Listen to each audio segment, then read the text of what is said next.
Et oui, j'espère que tous les bouchons des oreilles sont sortis maintenant. C'est surtout les jeunes qui ont toujours des trucs dans les oreilles là. Mais des fois, le bouchon dans le cœur, il est plus grand, hein. C'est là le vrai bouchon. Le Seigneur est puissant. Et il nous parle ce matin, mes frères et sœurs. Alors, la semaine passée, je commençais à vous parler du livre de Ruth. Ruth, Naomi, tout ça, je fais un petit récapitulatif. Naomi était partie avec son mari et ses deux enfants, ses deux fils, dans le pays de Moab, une émigration. Et cette émigration a échoué.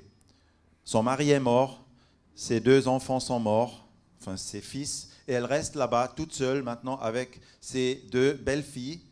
Et elle est dans une tristesse, dans une détresse énorme. Cette femme, Naomi, n'a plus rien d'autre qu'à faire, à retourner. Elle décide, je rentre à Bethléem, bredouille, les mains vides, il n'y a rien. Ma vie, je pense qu'elle a vraiment perdu la confiance en la vie. Avec tous les mauvais coups, avec tous les coups du destin qu'elle a eus, elle a perdu confiance en la vie. Et ces belles filles qui l'accompagnent un bout de chemin, et elles veulent même aller avec elle. Elles disent, on ne t'abandonne pas, on reste avec toi. Naomi leur dit, rentrez.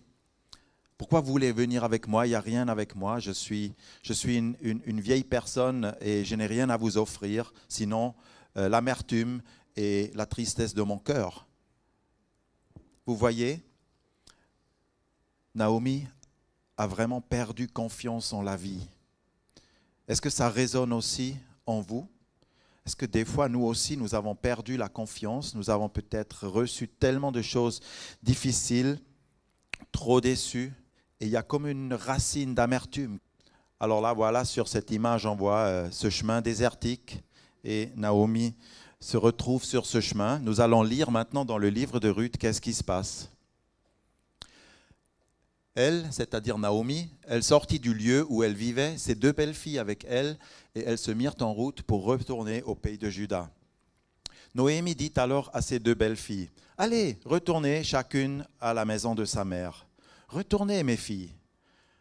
Allez, car je suis trop vieille pour appartenir à un homme. Et si même je dirais, il y a de l'espoir pour moi, quand cette nuit j'appartiendrai à un homme et que je mettrai des fils au monde, attendriez-vous pour cela, pour qu'ils aient grandi? Refuseriez-vous pour cela d'appartenir à un homme? Non, mes filles, car mon sort est plus amer que le vôtre, et la main de l'Éternel s'est abattue sur moi. » Elles sanglotèrent encore. Orpa embrassa sa belle-mère, mais Ruth s'attacha à elle. Noémie dit alors, « Voici que ta belle-sœur s'est retournée à son peuple et à ses dieux. Retourne à la suite de ta belle-sœur. » Ruth dit, « Ne me pousse pas à te quitter, à me détourner de tes pas. Où tu iras, j'irai. Où tu demeureras, je demeurerai. Ton peuple est mon peuple, et ton Dieu est mon Dieu. Où tu mourras, je mourrai, et je serai enseveli. Que l'Éternel me fasse ceci et cela, qu'il ajoute cela, si ce n'est pas la mort qui me séparera de toi. » Noémie, la voyant résolue à aller avec elle, cessa de lui parler. Avant de rentrer un peu dans cette histoire, j'aimerais revenir un peu dans le cadre général de ce livre de Ruth et vous rappeler quand même, le livre de Ruth est un livre extraordinaire et qui se prête à merveille aussi pour étudier quelques principes d'éthique biblique. Cette histoire est pleine d'enseignements justement à ce sujet et je vous les mets là sur l'écran. Comment me comporter quand j'encaisse des coups durs? Comment réussir l'immigration? Ruth est un livre qui parle de l'émigration et de l'immigration. Un grand sujet. Comment prendre des décisions importantes? Que signifie la loyauté? Quelle est la valeur d'une promesse? Quelle est la valeur de ta parole? Aussi les comportements dans les relations avec le sexe opposé. On va venir à cela un autre jour, mais tout cela, ce sont des thèmes qui sont abordés dans le livre de Ruth. Quels sont mes principes dans les affaires, dans le business, ton rapport avec l'argent? Et tout ça, ce sont des questions d'ordre éthique. Quelle est ton éthique, si je peux te demander cela? Est-ce que tu as une éthique qui est bien positionnée? Est-ce que tu as des règles avec lesquelles tu es au clair? Et c'est qui fixe ces règles? C'est qui dit ce qui est bon, ce qui ne l'est pas? Est-ce qu'il y a des règles générales? Ou est-ce qu'il y a tout est individuel? Il y a ce qu'on peut appeler ici une éthique biblique. C'est ce que je suis en train de vous présenter en fait. Dans une éthique biblique, nous disons que Dieu est ma référence. Ce que dit Dieu, ce sera là mon point de référence. Après, il y a ce qu'on peut appeler une éthique culturelle. Dans une éthique culturelle, c'est la culture ambiante qui nous influence. Et je pense que là, on est plein dedans aussi. Nous vivons dans une culture qui n'est pas chrétienne. Nous vivons dans une culture qui n'est pas inspirée de valeurs bibliques. De moins en moins, on peut dire même. Et parfois, tu entends les gens raisonner comme ça, mais tout le monde fait comme ça, tout le monde pense comme ça, monsieur et madame tout le monde. Alors moi aussi, je vais faire. Alors moi aussi, je fais un peu comme ça, comme vivent les gens du monde. Et même nos gouvernements s'inclinent devant la culture ambiante, devant ce que les gens disent, ce qu'il faut faire. Alors ils adaptent un peu la législation en fonction de culture ambiante. Est-ce que tu es un enfant de cette culture ou est-ce que tu es orienté dans ton éthique sur la parole de Dieu? Qu'est-ce qui est vraiment déterminant pour toi? Et puis, on peut encore parler de cela, une éthique de la situation. Certaines personnes, c'est très répandu, qu'on n'ait plus du tout de règles fixes. Il n'y a pas de règles claires. Selon la situation, en fonction de l'opportunité qui se présente à moi, je modifie les règles. C'est moi qui les adapte un peu comme ça vient. Et après coup, on peut dire, mais pourquoi tu as choisi ça? Pourquoi tu as fait ça? Pourquoi tu es tombé dans ce travers-là? Je dis, il y avait une opportunité là, quoi. C'est un peu de l'opportunisme, voilà. Aujourd'hui, on va prendre ce thème-là, la loyauté. J'ai réfléchi par rapport à cette histoire-là qu'on vient de lire, n'est-ce pas? Cette jeune fille, Ruth, qui s'attache à sa belle-mère, qui dit « Où tu iras, j'irai. Où tu demeureras, je demeurerai. Ton pays sera mon pays, ton Dieu sera mon Dieu. » Quelle loyauté! Une question. Moi, je n'ai pas trouvé un autre mot pour ça, mais comme le mot loyauté. On va réfléchir à cela.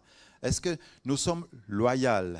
Est-ce que nous sommes fidèles? Est-ce que nous sommes attachés à des valeurs claires? On y va avec ça. Tout d'abord, mon premier point, c'est Naomi a raison. Elle dit, retournez, elle le dit à 3 fois, retournez mes filles. Il n'y a aucun sens que vous soyez avec moi. Pourquoi viendriez-vous avec moi? Je n'ai plus rien à vous proposer. Mes fils sont morts. Et même si cette nuit, je coucherai avec un homme et j'aurai encore des fils, c'est absurde. Vous comprenez, c'est absurde. Rentrez chez vous. Sur un plan purement humain, on peut dire Naomi a raison. Une des filles, Orpa, elle va rentrer. Mais Ruth, par contre, va s'attacher encore plus à Naomi. Chez Ruth, il y a un autre raisonnement qui s'enclenche, on peut dire. Un autre raisonnement. Qu'est-ce que ce raisonnement? Pourquoi elle veut aller avec Naomi?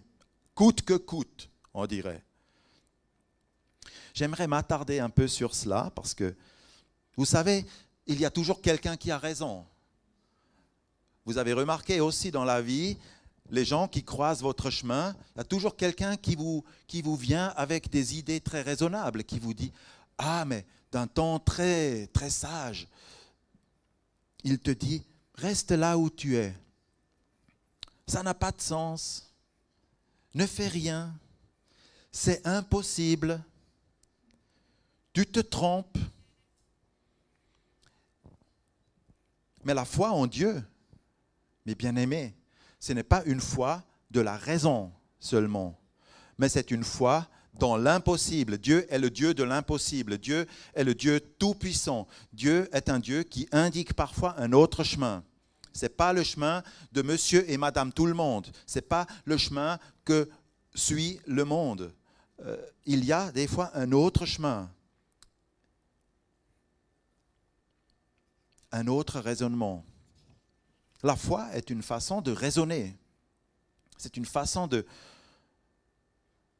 réfléchir, mais différemment. Et Ruth, donc, dans son raisonnement, elle dit, « Où tu iras, j'irai. Je reste avec toi. » Si on parle de loyauté, c'est un attachement. Loyauté, ça veut dire attachement. Un attachement à des valeurs, tout d'abord, mais aussi à des personnes. Dans le mariage, nous disons à la personne avec laquelle nous sommes ensemble, à notre épouse ou à notre époux, je serai fidèle avec toi. Je resterai avec toi, tu peux toujours compter sur moi, dans les bons et dans les mauvais jours.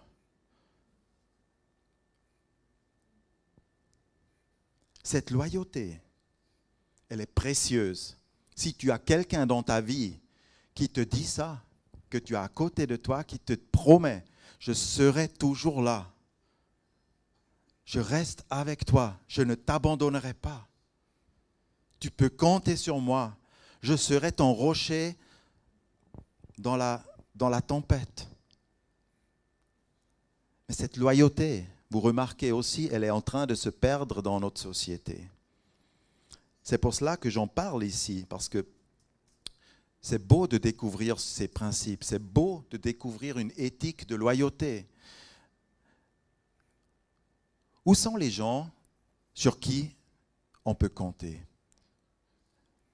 Fais le tour un peu dans ton esprit. Sur qui peux-tu vraiment compter? Si ça devient vraiment difficile, si ça chauffe, sur qui peux-tu réellement compter? Quels sont les numéros dans ton téléphone que tu peux appeler dans ces moments-là? Je suppose qu'il n'y en a pas 20. Peut-être il n'y en a pas 10. Peut-être il y en a 2 ou 3. Sois heureux que tu en as 2 ou 3. Tout le monde n'a pas ça. Qui sont tes vrais amis? Combien de vrais amis tu as? On ne parle pas de connaissances, on ne parle pas, même dans l'Église, on peut avoir des relations fraternelles. Mais qui sont tes amis? En qui tu as confiance, qui ne vont pas t'abandonner? La loyauté, ce n'est pas une chose qui appartient maintenant dans un lointain passé. Peut-être on dirait, oui, ça c'est de l'Ancien Testament, mais la loyauté, est-ce que vous croyez que c'est aussi une valeur chrétienne? Est-ce que le Nouveau Testament nous enseigne la loyauté? Aussi, hein? Est-ce que Jésus était loyal? Est-ce que Jésus a abandonné son poste, par exemple? Est-ce que Jésus a abandonné sa mission? Non. À l'Église aussi, nous apprenons à devenir des personnes fiables. En tout cas, je suis convaincu que ces messages que je donne vont porter du fruit chez vous et que nous aurons une belle communauté où nous pouvons compter les uns sur les autres, où la parole, ce n'est pas juste une bulle dans l'air, où nos promesses, nos engagements, c'est quelque chose de valable. Je peux compter mon frère Daniel. Je peux compter sur mon frère John qui est ici et qui fait. Et je peux compter sur Gérard et je peux compter sur chacun de vous. Voyez, c'est précieux. Voulez-vous cela? Voulez-vous plus de cela? Est-ce que notre monde n'a pas besoin de ces choses? Alors, dans Matthieu chapitre 5, 37, Jésus le dit, que votre parole soit oui, oui, non, non. J'aimerais bien rigoler de cela parce que oui, un oui, ça dépend comment tu le prononces. Oui, oui. Ouais, ouais. Ou encore, oui, oui. Mais Ça dépend de quelle manière tu prononces ton oui. Qu'elle soit oui, oui, ou non, non. Et cela, c'est important de l'apprendre dans les circonstances de la vie. Ça fait partie d'apprendre à dire oui et non. Et certaines cultures, notamment des cultures aussi africaines ou asiatiques, on a beaucoup de problèmes à dire non à une personne parce que culturellement parlant, c'est très difficile de refuser quelque chose à quelqu'un d'autre, de dire non, je ne peux pas. Alors on dit peut-être, je ne sais pas.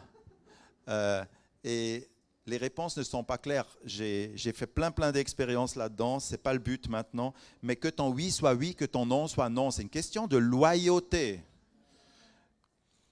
Et encore, Hébreux chapitre 10, verset 25, où l'apôtre Paul, il dit dans cet épître, « N'abandonnez pas votre assemblée comme c'est la coutume chez certains. » Il n'y a rien de nouveau.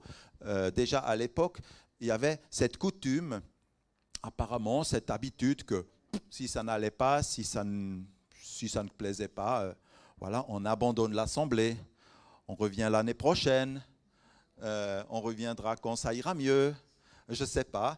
Le Seigneur nous dit n'abandonnez pas votre assemblée, n'abandonnez pas votre poste, n'abandonne pas ta mission aussi à laquelle tu es appelé de la part du Seigneur. Ça peut être ton travail, ma mission aussi en tant que chef de famille, en tant qu'homme, en tant que mari. Parfois, j'avais envie d'abandonner ou au moins de quitter la pièce et de dire réglez vos problèmes vous-même à la maison. De dire je prends la porte, ciao, je reviens et puis réglez votre conflit. Mais en tant qu'homme, le Seigneur m'a dit, et ça je dis aussi aux hommes qui sont mariés, restez là. Ne fuyez pas le conflit. Si vous avez un différend avec votre épouse, ou si vous n'êtes pas encore marié, si vous êtes juste amoureux, raccrocher le téléphone et des choses comme ça, ce n'est pas la solution. Il faut, en tant qu'homme, en tant que femme aussi, bien sûr, il faut rester à son poste. Et des fois, il faut supporter cette tension et cette... et régler les choses avec la sagesse que Dieu te donne sur le moment. Il n'y a pas d'autre solution. Alors, la loyauté, c'est vrai, c'est une attitude que nous voyons ici à travers le comportement de Ruth en particulier. Cette petite Ruth, elle se comporte d'une façon mais absolument loyale, fantastique. Et elle n'est pas obligée. On sent bien qu'elle ne le fait pas dans un sentiment diffus de « oui, je suis un peu obligé vis-à-vis de ma belle-mère, je ne peux pas l'abandonner ». Non, on sent bien que ton Dieu est mon Dieu, ton pays, ton peuple, c'est mon Dieu. Pardon, ton peuple, c'est mon peuple.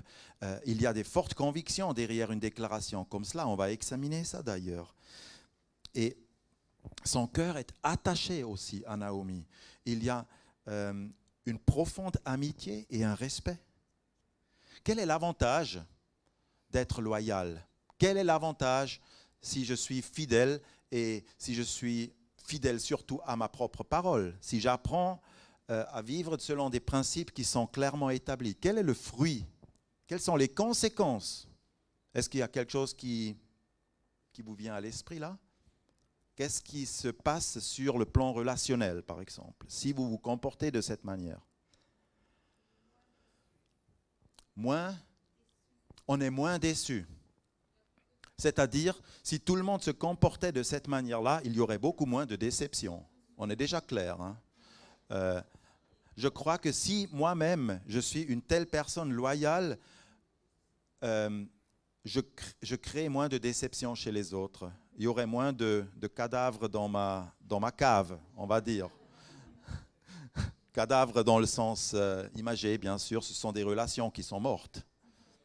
Pardon, tu dis? Quelles sont les conséquences,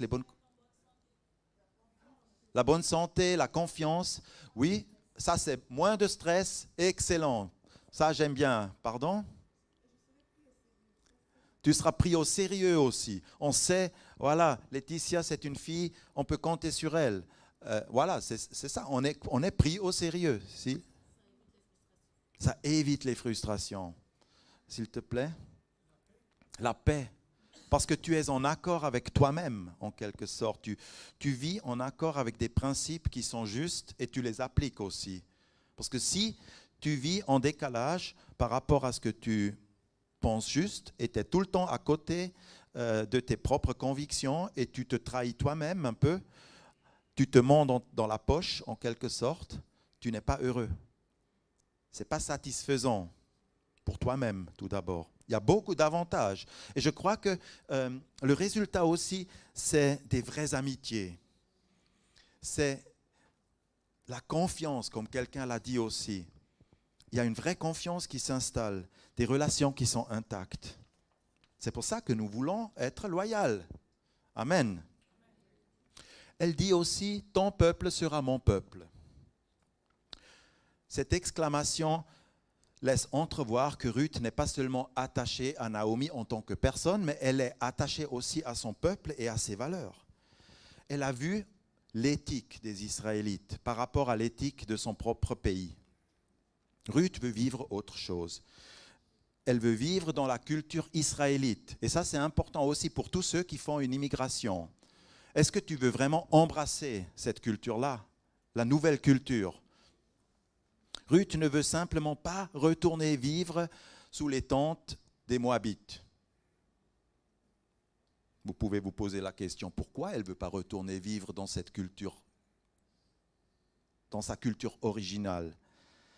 Ça me fait penser au psaume 84, où il dit « J'ai choisi de me tenir sur le seuil de la maison de mon Dieu, plutôt que de résider sous les tentes de la méchanceté. » J'ai choisi, Ruth a choisi. Elle ne veut plus vivre sous les tentes de la méchanceté. Elle ne veut plus vivre dans cette culture. Quelle était la culture des Moabites ? Je ne vais pas faire ici un discours ethnologique sur cette ancienne culture moabite, ce n'est pas le but, mais pour le dire courtement, il y a toujours eu et il y a toujours une différence entre le peuple de Dieu, entre les enfants de Dieu et entre la culture dans ce monde. Il y a toujours eu et il doit toujours y avoir une différence. Si on ne voit plus cette différence, c'est qu'il y a un problème. Ton peuple sera mon peuple. Et je dis aussi, choisis ton camp. Ou bien tu es chrétien, tu appartiens à Christ, ou alors tu appartiens encore à ce monde avec ses désirs, avec ses convoitises et avec ses attractions. En tant qu'enfant de Dieu, tu as d'autres priorités, tu as d'autres valeurs. Tu vis avec d'autres valeurs. Parfois, mon fils, il a dit, tu sais papa, pourquoi vous ne sortez jamais dans les cafés, dans les bars le samedi soir ? J'ai dit, si je faisais ça, je ne pourrais pas être ici le dimanche matin en bonne forme. Si je traînais dans les cafés, dans les bars, ça ne pourrait pas jouer. C'est tout simplement pas dans mon viseur, c'est pas dans ma priorité. Je ne juge pas les personnes qui vont de temps en temps boire un verre dans un café. Non, pas du tout. J'y vais aussi, mais le lundi ou le mardi, à d'autres moments. Mais les copains, tes copains, ils vont remarquer, il y a une différence entre toi et entre les autres.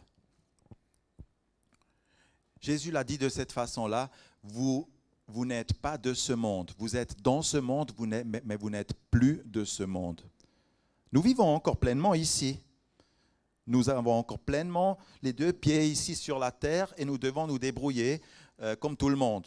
Mais ton appartenance n'est plus ici. Ton peuple sera mon peuple. J'appartiens à un autre règne, à un autre royaume. Alléluia. Et puis elle va loin cette Noémie, cette Ruth. Elle va dire, dans sa loyauté ne s'arrête pas envers une culture ou envers une personne, mais elle va dire, ton Dieu est mon Dieu. Elle le dit clairement, Ruth ne dit pas, ton Dieu sera mon Dieu. Elle dit, ton Dieu est mon Dieu. Il l'est déjà. C'est une confession de foi. J'ai déjà donné mon cœur à ton Dieu. Tu sais, elle dit ça comme une revendication. J'ai déjà donné mon cœur à ton Dieu, donc ne me renvoie pas. Je suis déjà avec toi. Je ne vais plus retourner vivre dans la religion moabite avec ses idoles, avec ses statues, avec ses multitudes de faux dieux, un mélange de superstition et de pratiques occultes.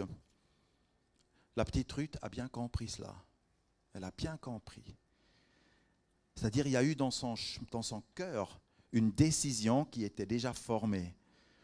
Quand est-ce que Ruth a attaché son cœur à Dieu? À quel moment est-ce qu'elle a donné son cœur à Dieu pour qu'elle puisse dire une phrase pareille?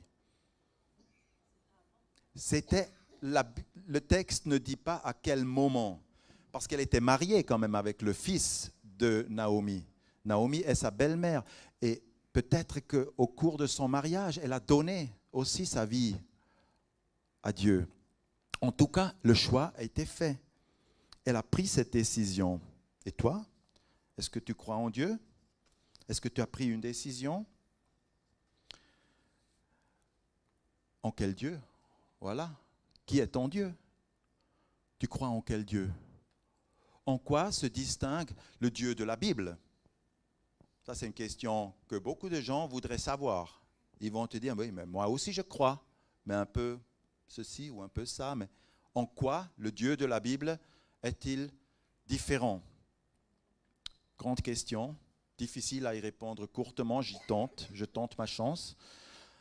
Je prends juste les 2 premiers commandements de Exode chapitre 20, c'est-à-dire il y a eu les 10 commandements de Moïse. Le premier, il dit, « Tu n'auras pas d'autre Dieu devant ma face. » Le Dieu de la Bible, il dit de lui-même, « Tu n'auras pas d'autre Dieu. » C'est un Dieu exclusif.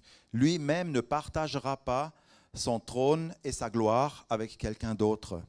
Pour Dieu lui-même, ce n'est pas une question de dire « Ah, c'est pas grave si tu crois un peu autre chose, tu peux bricoler un Dieu, tu peux te faire toi-même. » Dieu n'est pas pluraliste.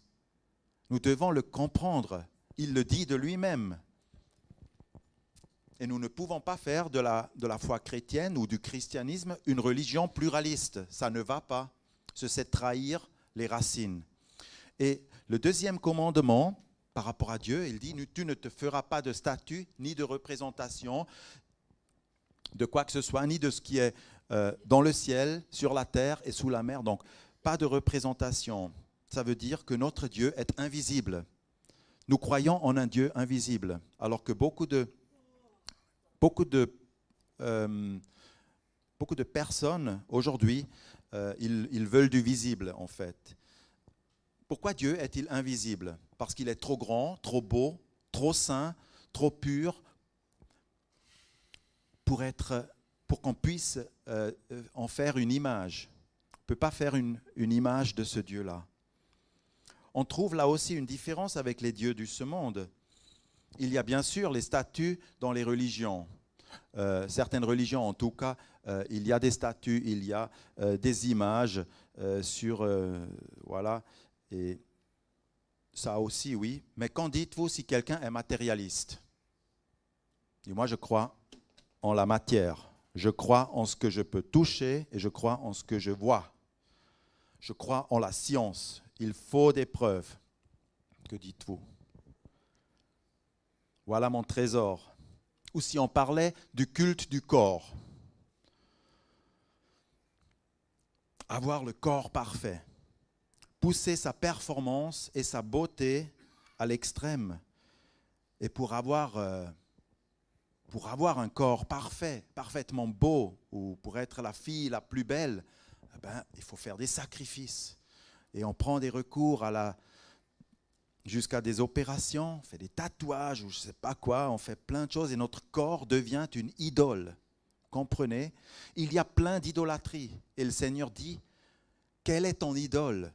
Tu n'auras pas d'autre Dieu, ne te fais pas une image, ne te prosterne pas devant des images. Les gens pensent toujours, ah oui, je ne me prosterne pas devant une statue. Mais il y a beaucoup d'autres représentations dans nos têtes et dans nos manières de fonctionner. Je ferme cette parenthèse et je reviens à la question de la loyauté. Pour Ruth, donc, la loyauté n'est pas seulement de s'attacher à une personne ou à une culture, mais la raison la plus profonde de son attachement, c'est Dieu. Est-ce que tu es loyal envers Dieu? Autrement dit, pour rien au monde, tu n'abandonnerais Dieu. Si je t'offrirais 1 million, et si je t'offrirais aujourd'hui, je te donnerais une clé d'une maison, une villa au bord du lac, mais je te dirais, il faut que tu abandonnes Dieu pour ça. Non, je vous parle de cette manière-là. Jusqu'où va votre loyauté envers Dieu?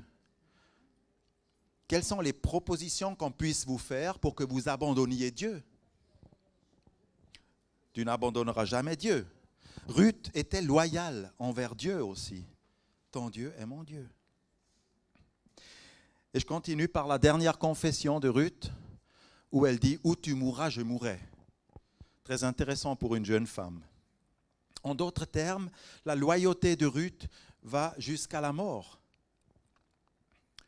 Et là, j'aimerais montrer un petit film d'une personne, d'un personnage, peut-être on peut préparer ça, qui vient de décéder. Vous savez de qui je parle. The Queen. God save the Queen. On va regarder ça parce que il y a quelque chose là-dedans. Aussi, elle a fait un vœu. I should like to make that dedication now. It is very simple. I declare before you all that my whole life, whether it be long or short, shall be devoted to your service and to the service of our great imperial family to which we all belong. But I shall not have strength to carry out this resolution alone, unless you join in it with me, as I now invite you to do. I know that your support will be unfailingly given. God help me to make good my vow, and God bless all of you who are willing to share in it.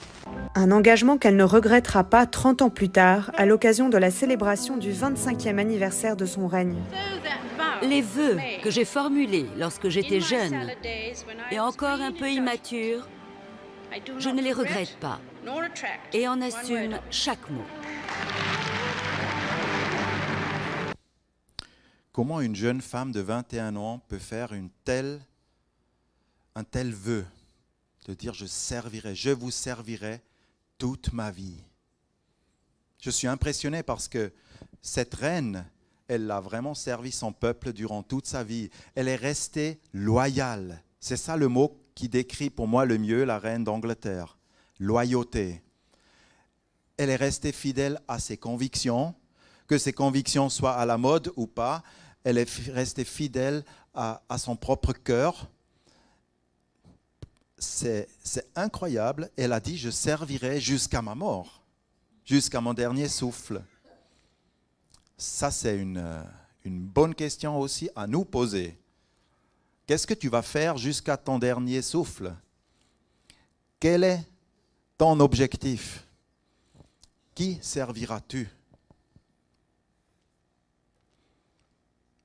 Pour Ruth, pour revenir à cette histoire, ni la mort, ni même la souffrance est une raison de renoncer à son engagement.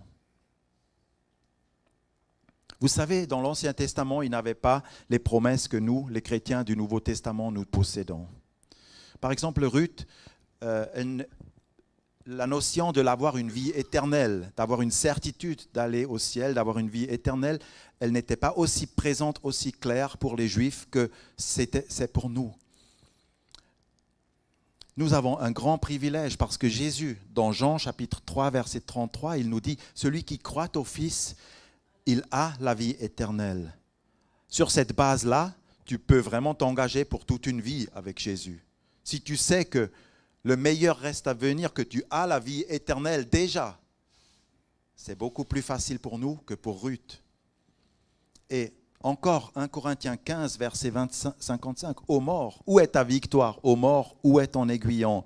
Mais grâce soit rendue à Dieu qui nous donne la victoire par notre Seigneur Jésus-Christ.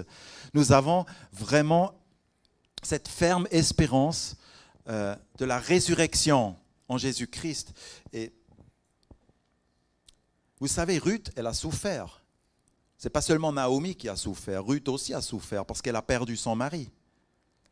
Elle est veuve maintenant. Elle n'a pas eu d'enfant. Et elle marche ici à pied dans un désert avec sa belle-mère. Voilà, c'est pas mal celle-là. Elle marche ici dans un désert avec sa belle-mère qui a le moral à zéro. C'est pas très joyeux, on va dire. Ruth aussi souffre.